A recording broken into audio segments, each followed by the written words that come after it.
Speaker is my colleague from down the hall, Phil Scarpino, who's the director of the Public History Program here at IUPUI.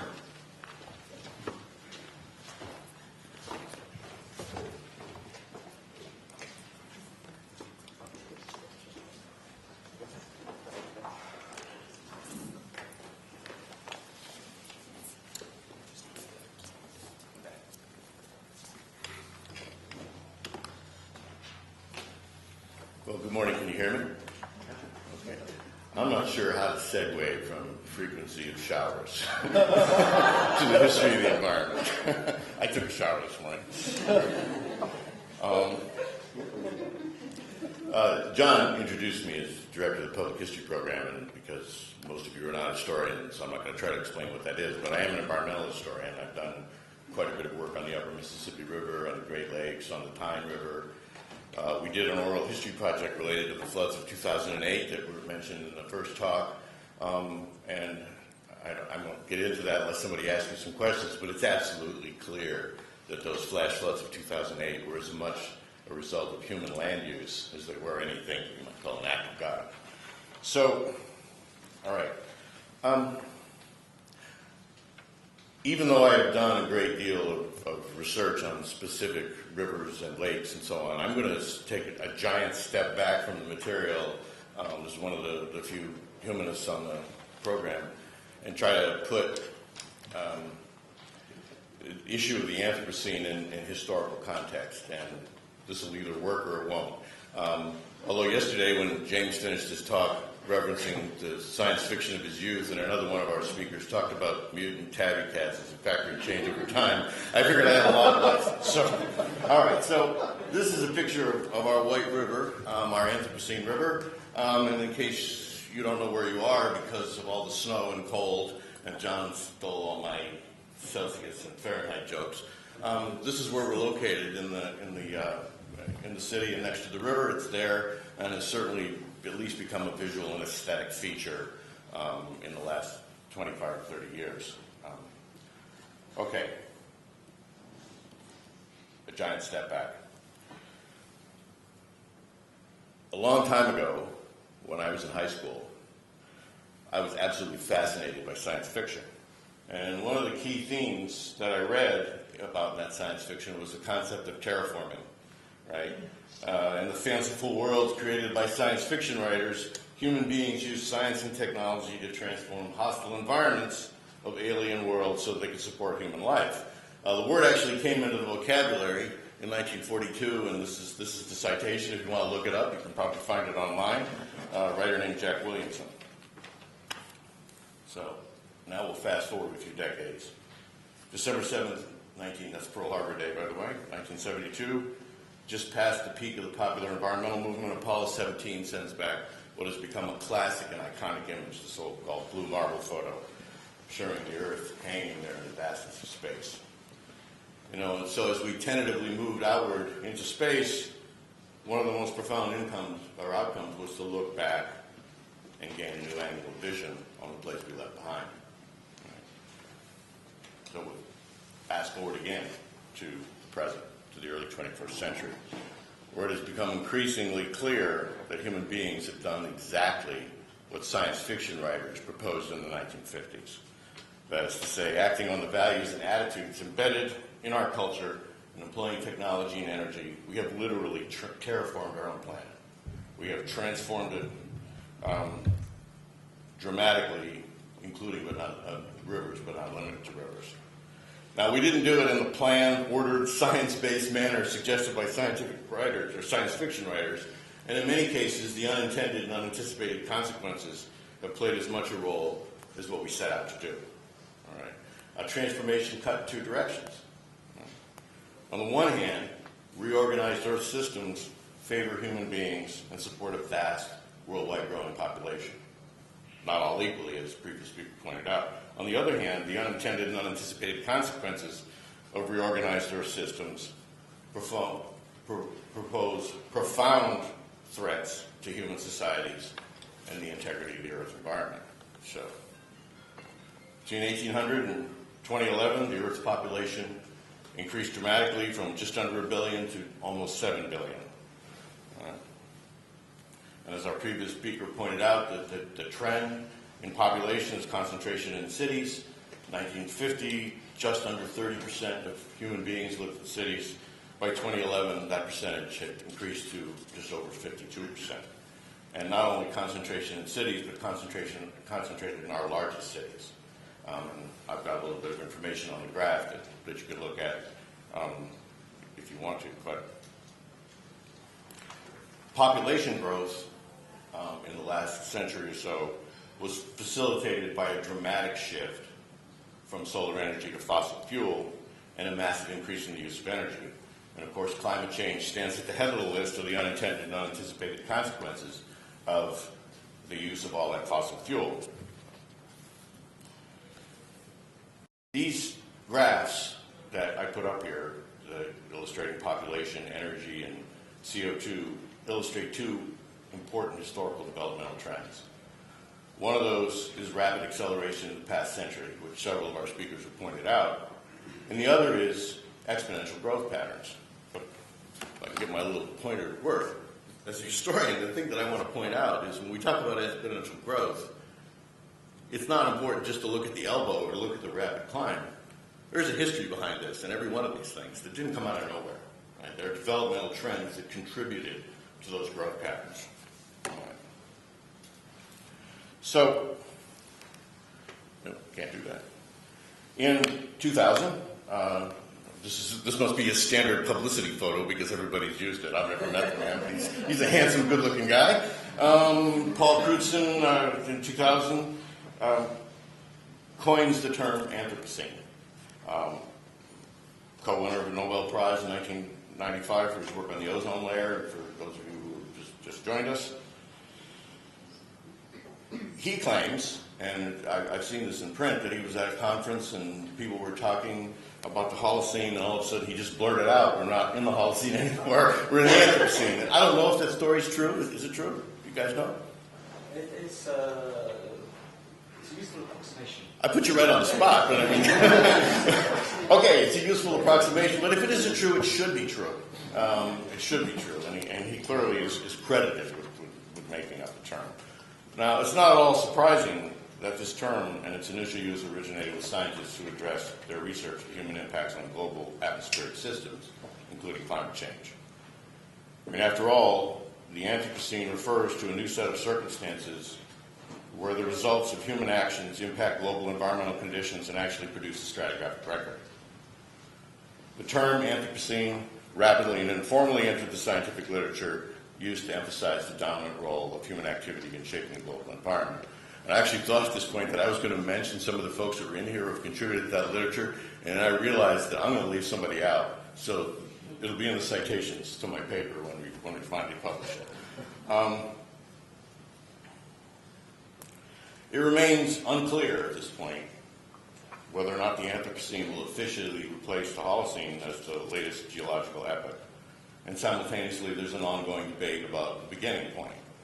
Some of the folks who participated in that debate are in this room and have published on that, including some folks from the Stratigraphic Commission of the Geological Society of London, who proposed in a paper at one point that maybe the beginning point should be when we start to see the radioactive isotopes from above-ground atomic tests appearing in the stratigraphic record. But then, according to my reading of their paper, they discarded that and argued that maybe at this point we should just pick a date, like 1800, and let me see, so we've stick with my slides. So we've got Crutzen's story and him originally dating the Anthropocene to the late 18th century, beginning of the Industrial Revolution, and the folks from the London Stratigraphic Society saying that maybe just pick the date 1800 because it would allow for the present and near future simple and unambiguous correlation of the stratigraphic and historical records and give consistent utility and meaning to this.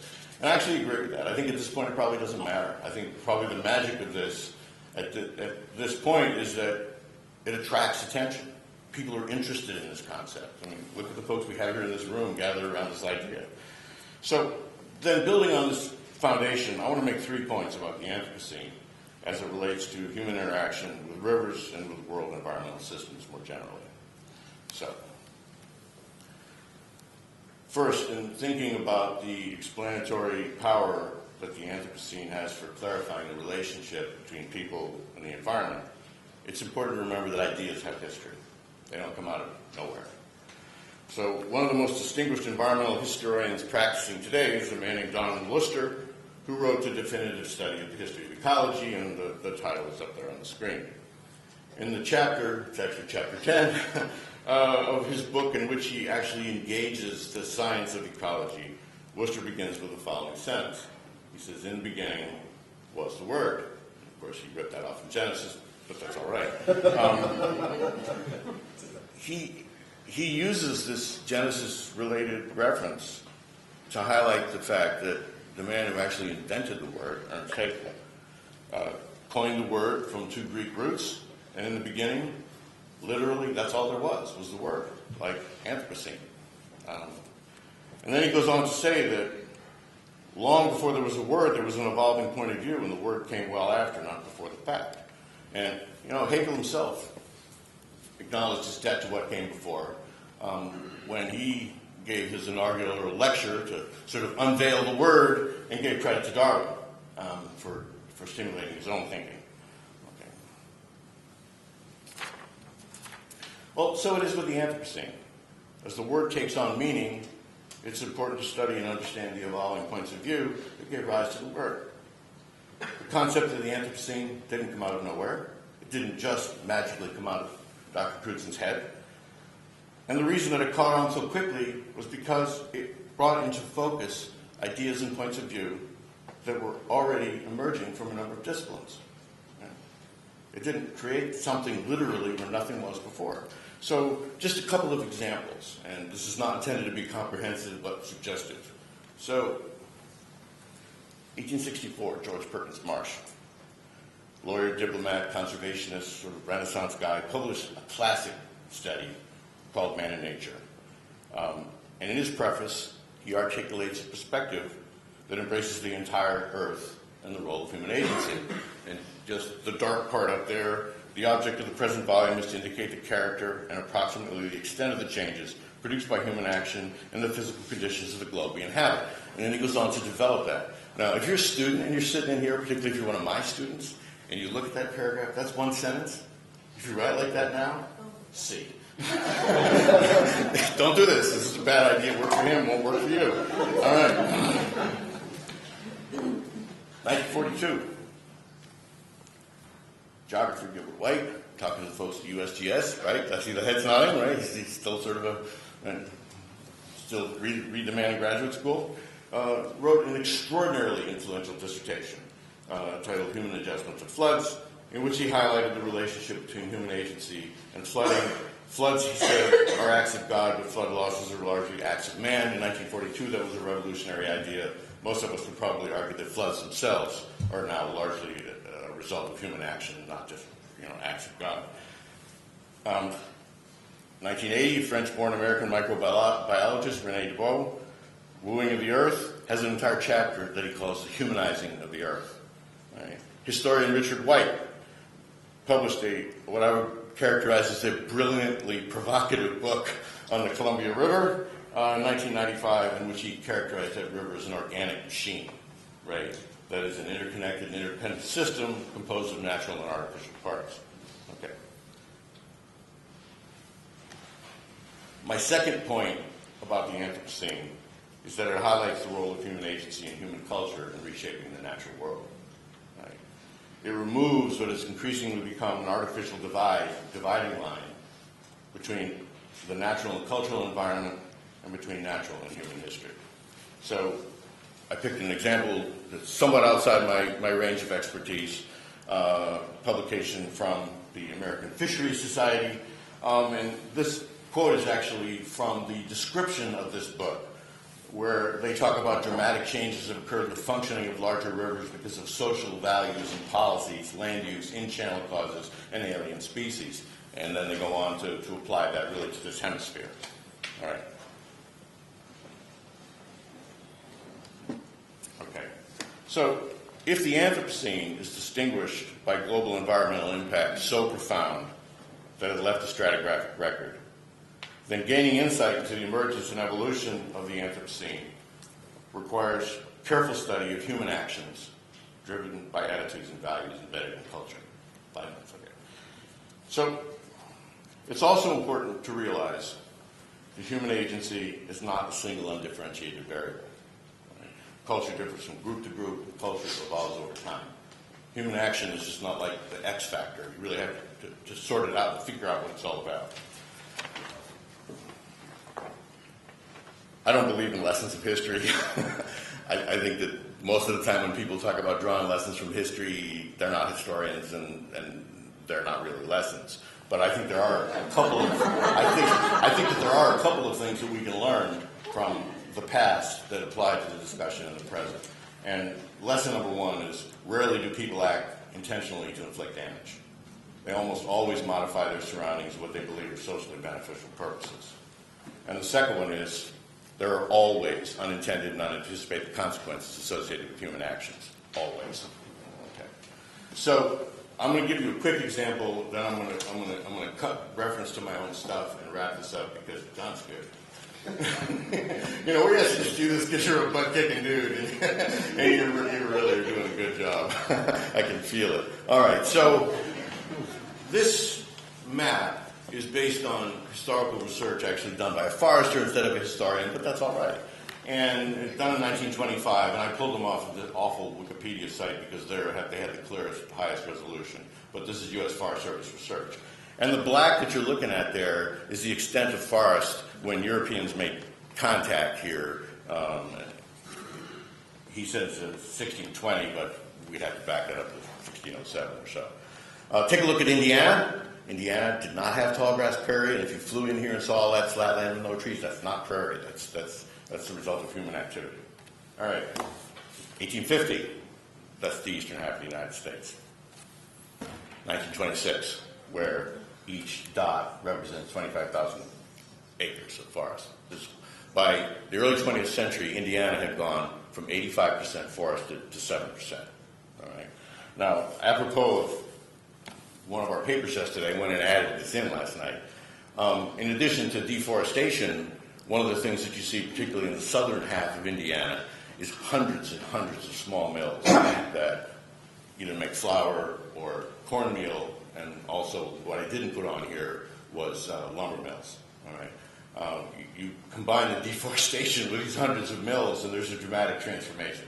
All right, so I'm going to, in the interest of time, I was going to talk about the relationship between culture and behavior, because I don't think that actually human behavior is driven by economics. I think it's driven by attitudes and values. We can debate that later on.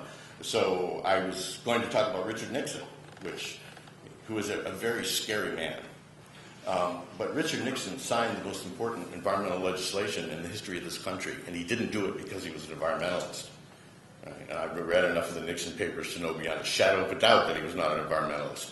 He did it because he understood the mood of the American people at that time and how the constituency was there and the votes were there.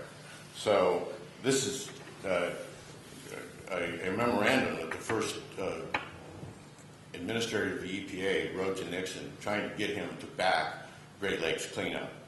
And what he basically did was say, this is what the voters want.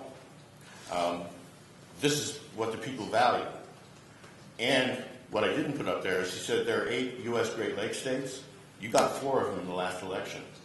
And if you don't do this, you're not going to get those in the next election. He's basically appealing to Nixon on the grounds of what the voters wanted, what they believed in. And Nixon then went to Canada and signed the Great Lakes Water Quality Agreement. Okay. I want to point out that the other iconic image, in addition to the blue marble of the 1960s in the environmental movement, is the burning Cuyahoga River. Okay. It was one of the driving factors behind the clean water and the creation of the Environmental Protection Agency. This picture appeared on the cover of Time magazine. The problem is, this picture is not from 1969. Almost all the pictures that you see of the burning Cuyahoga are actually from a worse fire in 1952. The Cuyahoga burned over and over and over again. It was just in 1969. People cared enough to pay attention. Okay, I'm going to skip my own research and wrap this up.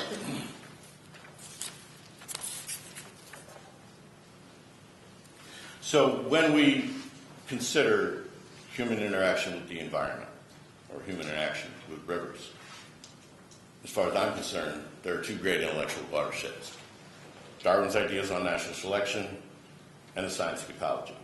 Right? Both fundamentally changed the way people thought about their relationship with the natural world.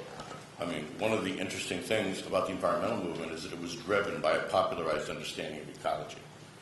I think that the concept of the Anthropocene has the potential to become a third great intellectual watershed. That's what interests me about it. So, writing about the history of ecology and nature's economy, Donald Worcester pointed out, he said, words are like empty balloons, inviting us to fill them up with their associations. As they fill and begin to gain intrinsic force, and allow us to shape our perceptions and expectations. In the case of the Anthropocene, as an interdisciplinary group of scholars, I think what we are now is in the position of filling those empty balloons. Thank you.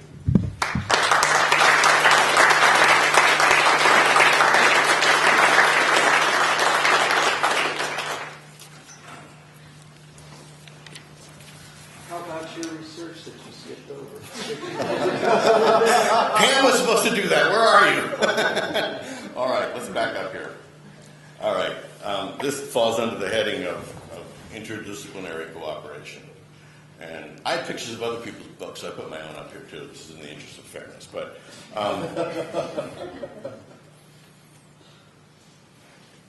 one of the things that I did a long time ago before I came here was a considerable amount of research on the upper Mississippi River.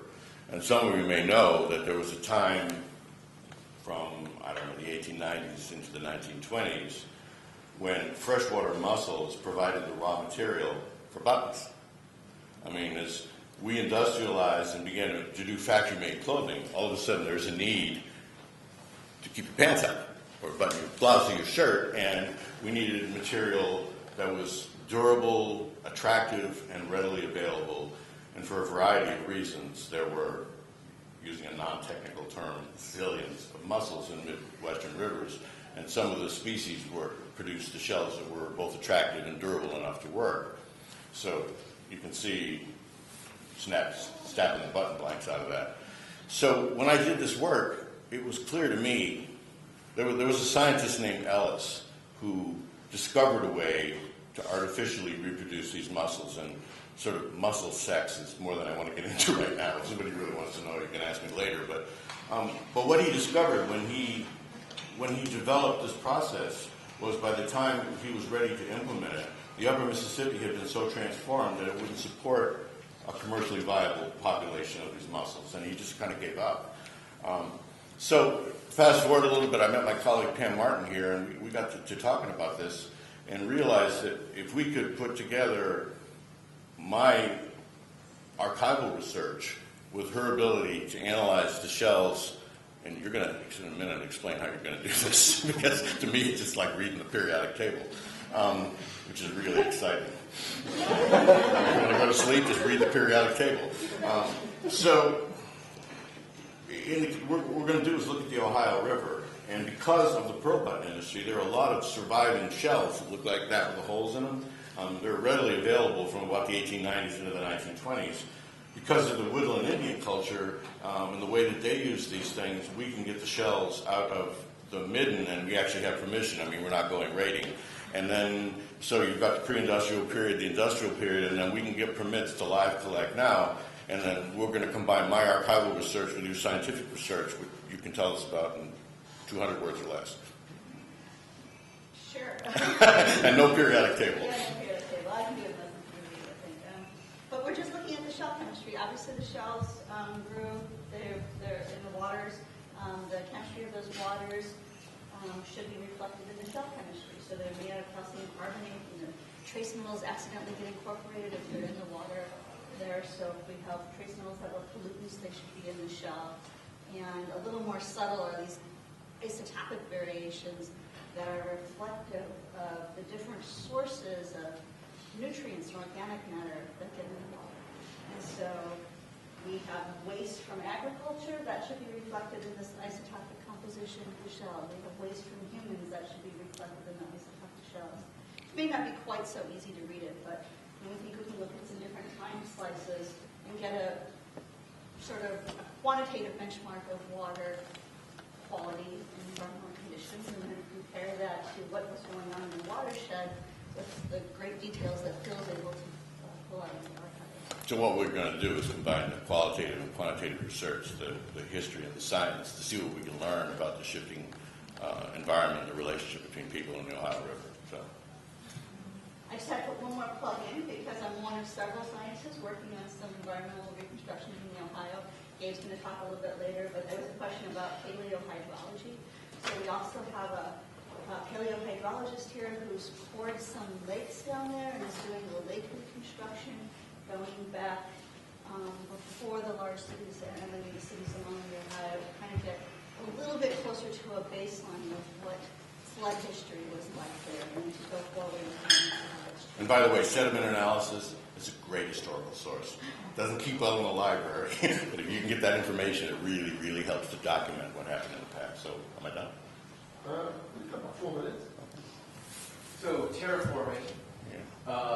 you know a bit about the origin of that. What about geoengineering? I have no idea where it came from. Can somebody answer that question? He wants to know where geoengineering came from. I mean, I'm not an expert on science fiction either. I use this as sort of a, you know. Yes, it's engineering from here. I can't hear. Like when the word, like we know when Anthropocene emerged in 2002, do we know when the word? Well, how you could find it, you could use Google Ngraph, because there is a website that processes every word that's been published in UK and US English. And I was wondering what would happen if you put in Anthropocene, because that would give you a precise amount of data on when the word appears precisely, and then is there exponential growth in it being reprinted and republished? And it's all, the Anthropocene is also a case of right place, right time, right group, because there was a person, and I should have looked this up before I came in, about 15 years before Crutzen. He came up with a word that was awfully close, and he was an environmental writer, not a scientist, and it just disappeared into the mists of time. The New York Times writer. Yeah. In the book that he wrote, it was explicitly the same concept as Anthropocene. Yeah. I think the key thing was that Paul Crutzen was the right person at the right time, and the word came before Crutzen, but what he did, he drove it. Yeah. I think without him driving it, it would also have vanished in the mist or something. So he did consciously play a very critical role in the work, and he continues his interest in this. And his 80th birthday celebration, the main theme that he used at Mainz a few months ago, was not the ozone layer or something like that. He insisted that the conference be called the Anthropocene. And that includes what so shows the importance he still attaches to this. And I wanted to just add one other thing, because, culturally we have to be fair with this concept, and a lot of us are white Europeans of ancestry, but there's the Chinese have been using the equivalent of the Anthropocene for many years. And there's some famous Chinese that had predated Crutzen's efforts. Even in Russia, Russia had been using this term for a long time, and it shows up in their stratigraphic records. I agree wholly with what Jan is saying, is that this is something, the right person at the right time. You want to give him all the credit in the world. This is not his word, but this is his driving force. To answer our question about geoengineering, Oxford English Dictionary has the etymology. It seems to have emerged in the 1960s, but there's a new book actually out by a guy named Jacob Hamblin, who's at Oregon, and he has a book that has just come out called Arming Mother Nature, and it's all about the Cold War and the history of attempting to engineer the planet for warfare, in fact. But I think the idea kind of comes out of that Cold War context for sure. If I might just add, in terms of history, which is a key element here, there's another book coming out this year by Jacques Rivald, the environmental historian based in Geneva, called La Biosphère de l'Anthropocène, which will be a complete history from the beginning of the Anthropocene